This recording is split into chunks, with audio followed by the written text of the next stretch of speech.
welcome back to another edition of the Deep Cover Podcast.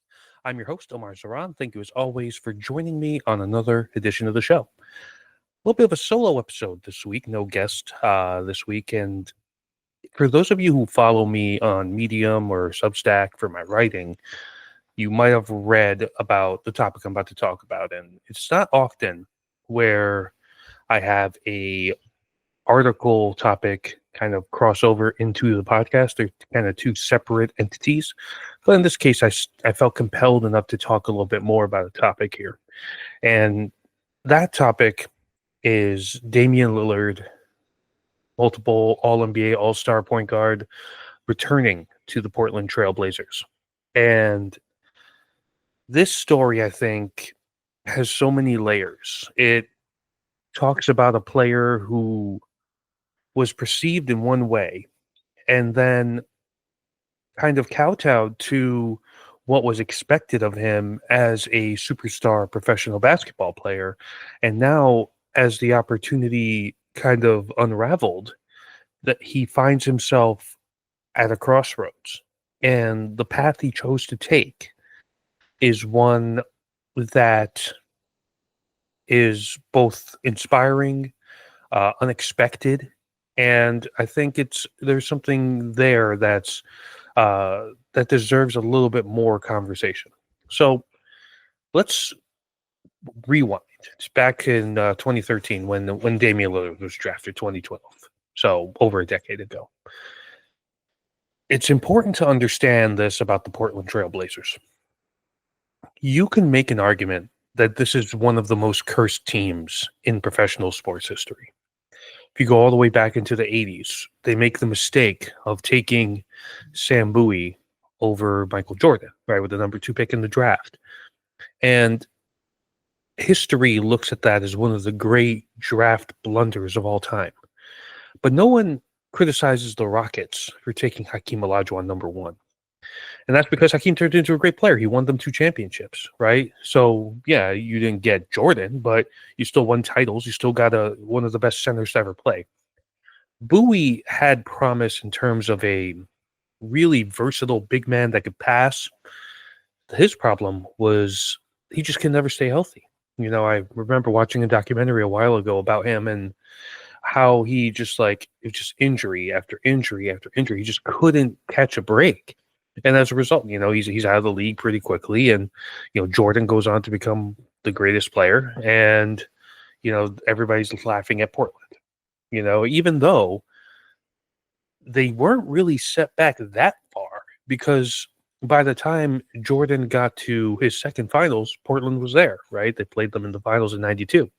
So they were able to recover. And one thing you'll see here about the Trailblazers is that they are able to kind of scout and draft well, even when these mistakes happen. You know, you think about the Jail Blazers, quote unquote, era that had Bonzi Wells and Zach Randolph, Rasheed Wallace. When they brought in Arvydas Sabonis, they had Damon Stoudemire on their team for a little bit there. Obviously, the era, you know, more recently with LaMarcus Aldridge and Nick Batum, you know, and Lillard and McCollum, you know, they have been able to identify really good talent. So then you look at Greg Oden gets drafted again ahead of Kevin Durant, and he is selected by the Blazers, and he seems like he was the old conventional wisdom pick, I want to say, for Portland at the time, right? And he was a player that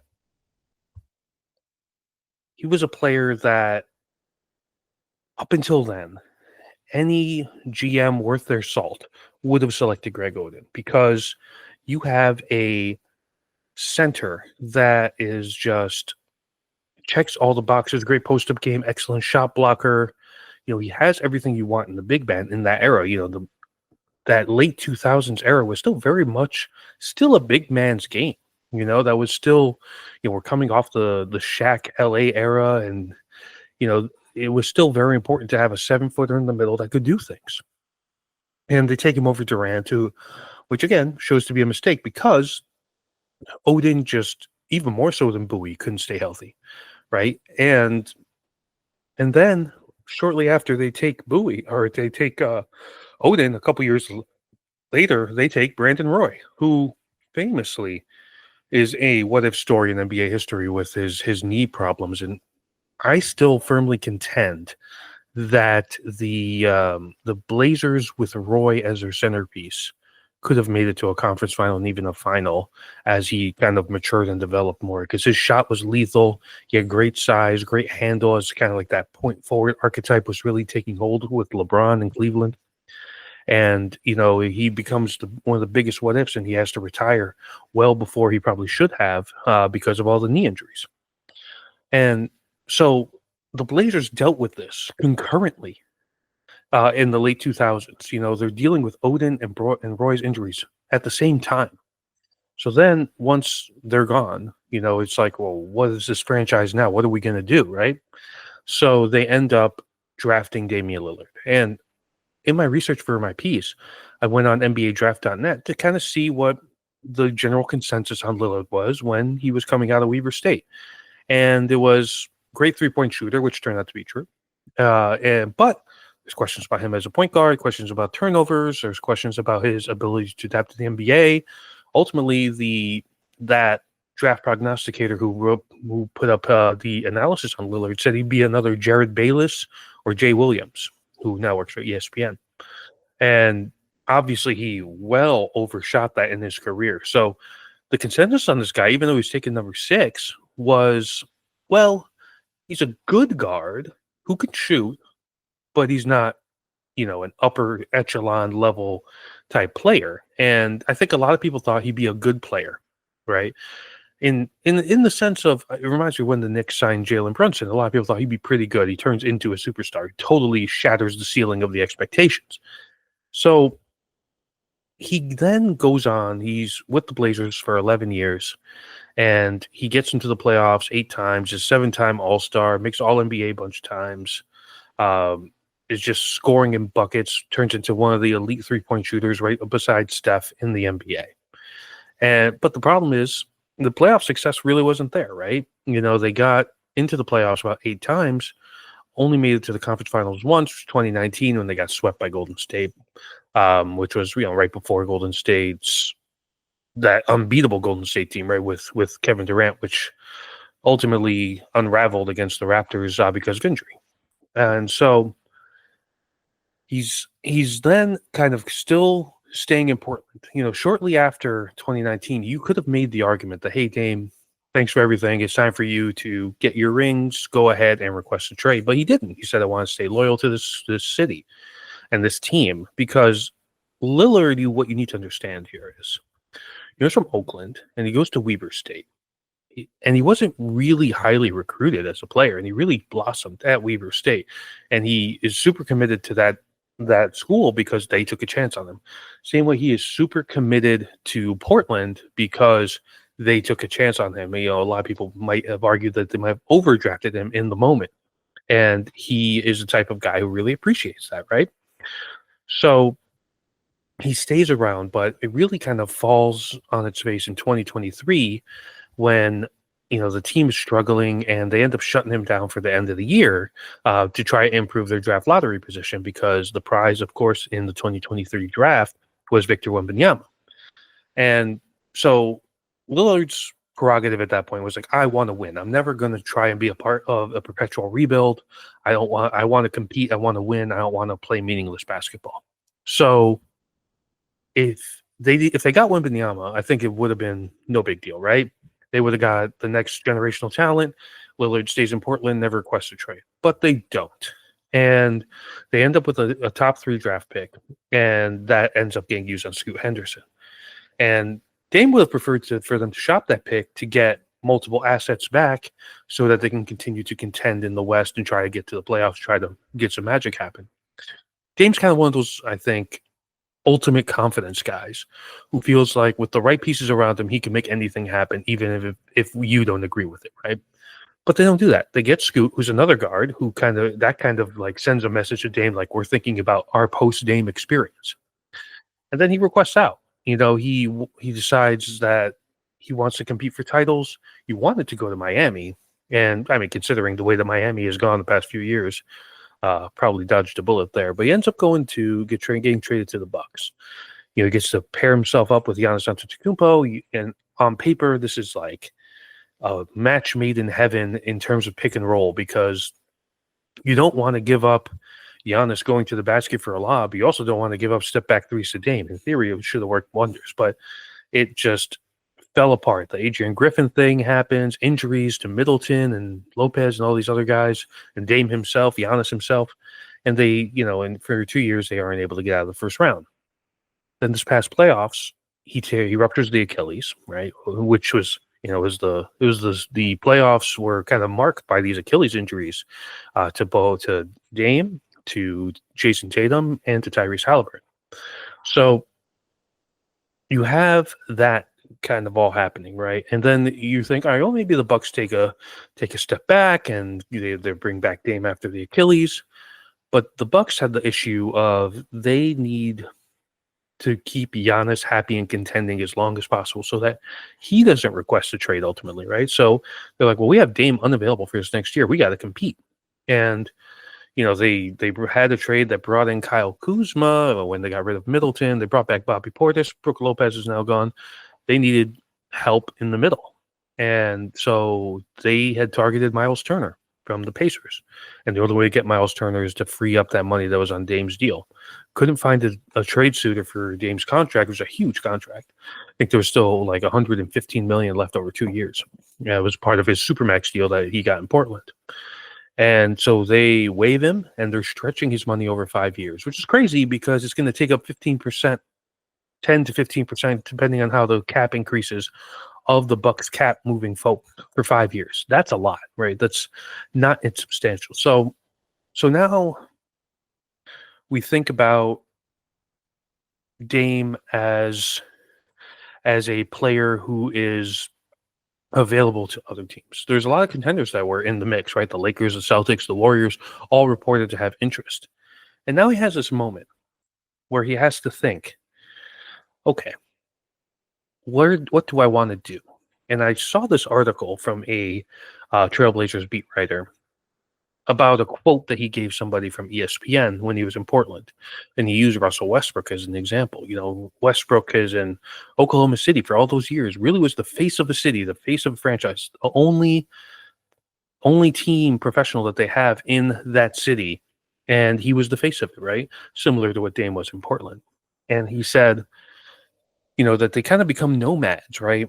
And in search of this ring, they're going from one destination to the next destination to the next, trying to get that fulfillment. And it's not the first time. It happened to Olajuwon. It happened to Ewing.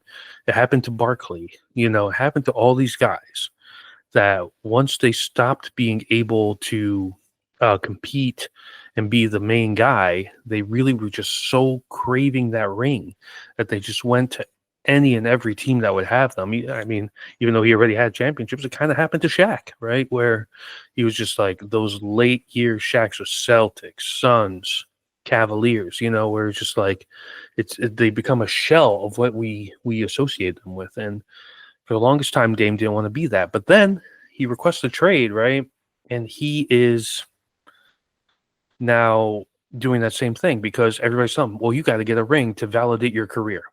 Your career is irrelevant. You're nothing. It's unimportant without this ring. You're just Patrick Ewing, right?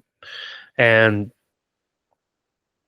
so he has to make a decision. Do I go and sign with the Warriors, who are in the dwindling years of Steph, or do I sign with the Lakers to pair with Luka and LeBron, or do I go to the Celtics to kind of be that point guard alongside Derek White with Tatum and Brown? These are all things on the table. What does he decide to do instead? He's like, you know what? I'm going to go back to Portland. So he signs a 3-year deal, $42 million, so about $14 million per year. And so he's going to miss this next year. Then he'll have a full year in 26-27.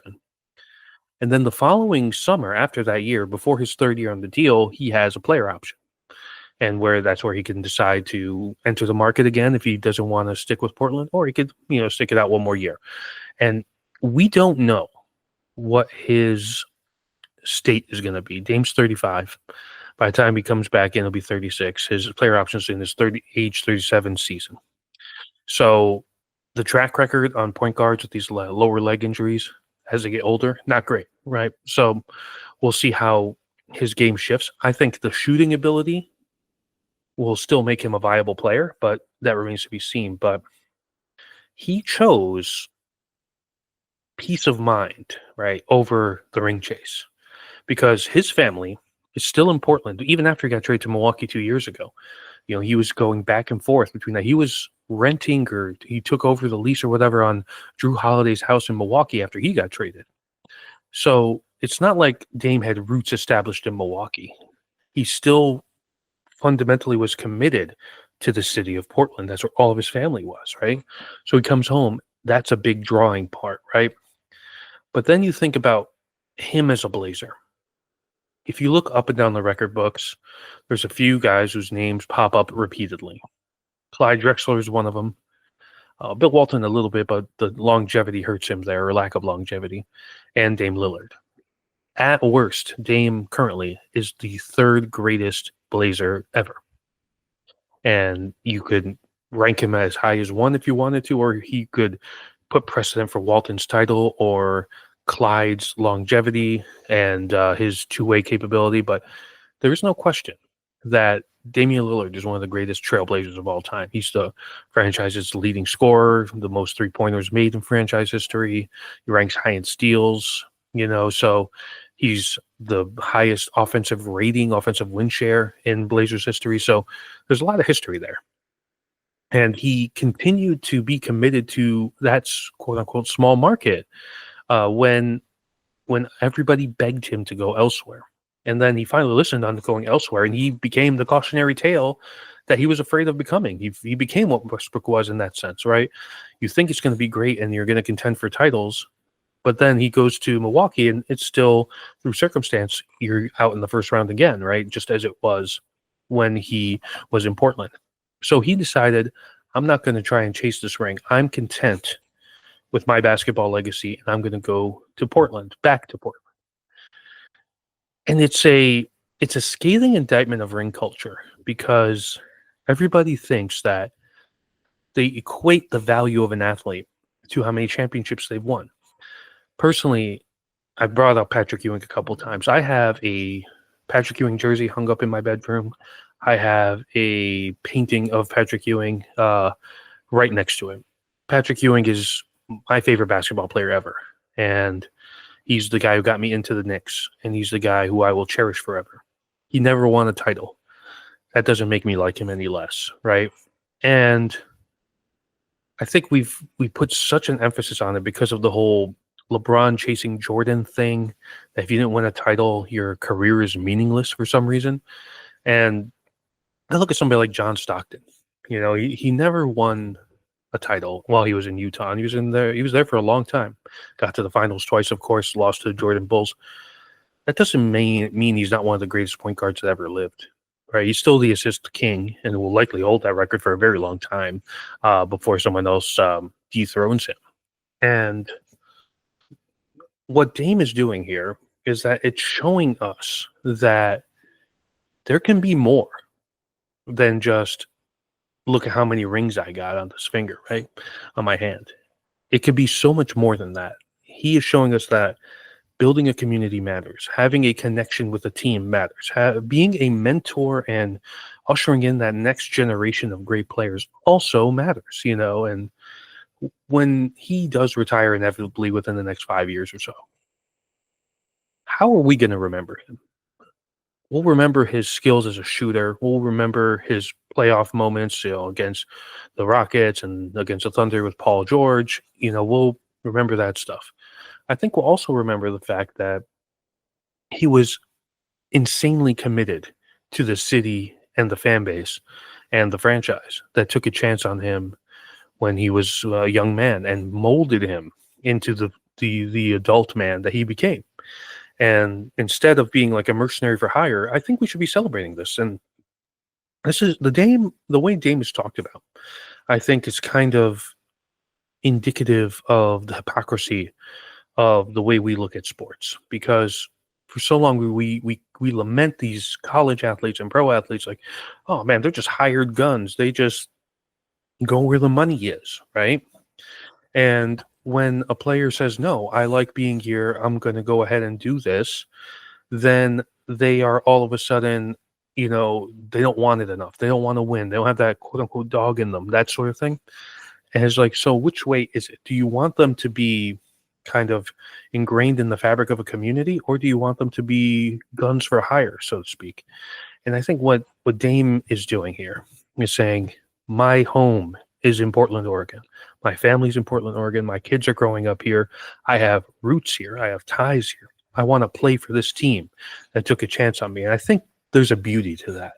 There's a fascinating element to that where it should be celebrated, right? It's great that Dirk Nowitzki stayed his whole career in Dallas. It's awesome that Dame Lillard saw that ring chasing wasn't all it was cracked up to be and went back to where he felt at home. So his story is also the story of resolutely sticking to a city. And now he has an opportunity to help to develop guys like Shaden Sharp, Donovan Clingan, Yang Hansen, Scoot Henderson, all these guys at the Blazers, Tumani Kamara, that the Blazers have brought in. And I think that he goes from being a all-time great Blazer player to an all-time great Blazer player mentor, right? That can help establish that next generation. Because let's be real, when he does come back on the court, I don't think the Blazers are going to be in a position to contend, unless we see a real market leap from Deuce, from Scoot, or one of their other young players. Now, Danny Avdia, who looked like he has something there. So if he takes another leap, maybe. I think this year, they'll be lucky to be in the play-in mix. And with Dame, maybe they're in that 7-8 seed mix in the playoffs. So I think this is about more than basketball, though. It's about, the connective tissue between athlete and city. And I think that's something to be celebrated, something to be appreciated. And I, for one, I'm happy that he's back in Portland. It just feels right. It feels like that's where he belongs, because he was so committed there for such a long time.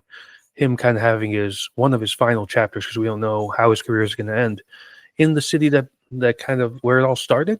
I think that's a great thing. And I wish him all the success, and I'll be rooting for him and the Blazers when he gets back on the court. All right, everybody, that's going to wrap up another edition of the Deep Cover Podcast. Thank you, as always, for tuning in. Next week, I will have a conversation with my friend Sarah Kiesler. We'll be talking some WNBA, so definitely looking forward to that. To keep up with the podcast, please make sure to give us a follow on Apple Podcasts, Spotify, and YouTube. It is a video podcast on Spotify. You can also catch clips on TikTok and YouTube and Instagram. So until next time, I'm your host, Omar Zaran. Thank you, as always, for tuning in for another edition of the Deep Cover Podcast.